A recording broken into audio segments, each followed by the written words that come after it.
యేసు రక్తమే జయం పరిచర్య. ప్రియ రక్షకుడైన యేసుక్రీస్తు నామమున ఈ ఉదయకాలమున మీ అందరికి శుభములు కలుగునుగాక. యెహోవా పడిపోవు వారందరిని ఉద్ధరించువాడు, కృంగిపోయిన వారందరిని లేవనెత్తువాడని దేవుని వాక్యం సెలవిస్తుంది. ప్రియ సహోదరి సహోదరులారా, కృంగిన నిన్ను చూచి దేవుడి వాక్యం ద్వారా బలపరుస్తున్నారు నా సహోదరి. ఏ విషయమైతే నిన్ను కృంగదీస్తున్నదో, ఏ విషయంలో నీవు ఒంటరి దానివై బాధపడుతున్నావో, దేవుడు వాటి నుంచి నిన్ను విడిపింపడానికి దేవుడు ఆసన్నుడై ఉన్నాడు. దేవుడు తన స్వచిత్తము చొప్పున నిన్ను తన కొరకు సృష్టించుకున్నాడని నీవు మరవకు. దేవుడు పక్షపాతి కాడు. మన ఆరాధిస్తున్న దేవుడు సర్వశక్తిమంతుడు, కనికరము కలిగిన దేవుడు. కనుక నీవు కృంగిన సమయంలో నీవు పిలువవలసిన మొదటి పేరు యేసు అని ఎన్నడూ మరవకు. ఆయనకు నువ్వంటే ప్రాణం.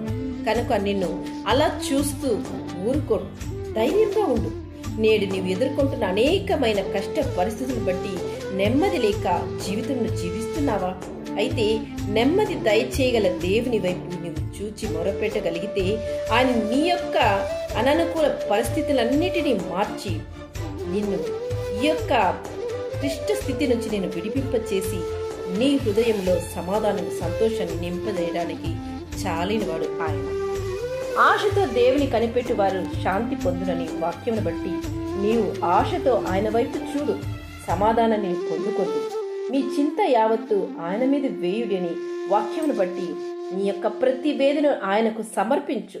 ఆయనతో నీ భారాన్ని పంచుకో. యెహోవా దృష్టి నీతిమంతుల మీద ఉన్నది, ఆయన చెవులు వారి మొరలకు ఒగ్గునవిని దేవుని వాక్యం సెలవిస్తున్నది. ఆయన నీ హృదయ వాంఛలను తప్పక తీర్చి నిన్ను సంతోషంతో దేవుడు నింపు దేవుడై ఉన్నాడు. నీ యొక్క శ్రమ స్థితిలో నీకు తోడై ఉండి దేవుడే నిన్ను విడిపించును. కృంగిపోయిన నిన్ను దేవుడు లేవనెత్తువాడు. దేవుడు నిన్ను ఓదార్చడానికి ఇన్ని మాటలు, ఇన్ని వాగ్దానాలు సెలవిస్తుండగా ధైర్యంగా ఉండు. నీ యొక్క ప్రతి విచారము ఆయన కొట్టివేసి తిరిగి నీకు ఆనందాన్ని కలుగు చేయబోతున్నాడు. ఆయనే నీకు కాపరి కనుక నీకు ఇక నుంచి ఏలేమీయూ కలగదు. నీకు సమాధానాన్ని కలుగు చేసి దేవుడు నిన్ను ఆశీర్వదించునుగాక. ఆమేన్. యేసు రక్తమే జయం పరిచర్యలో మీ సహోదరి. God bless you.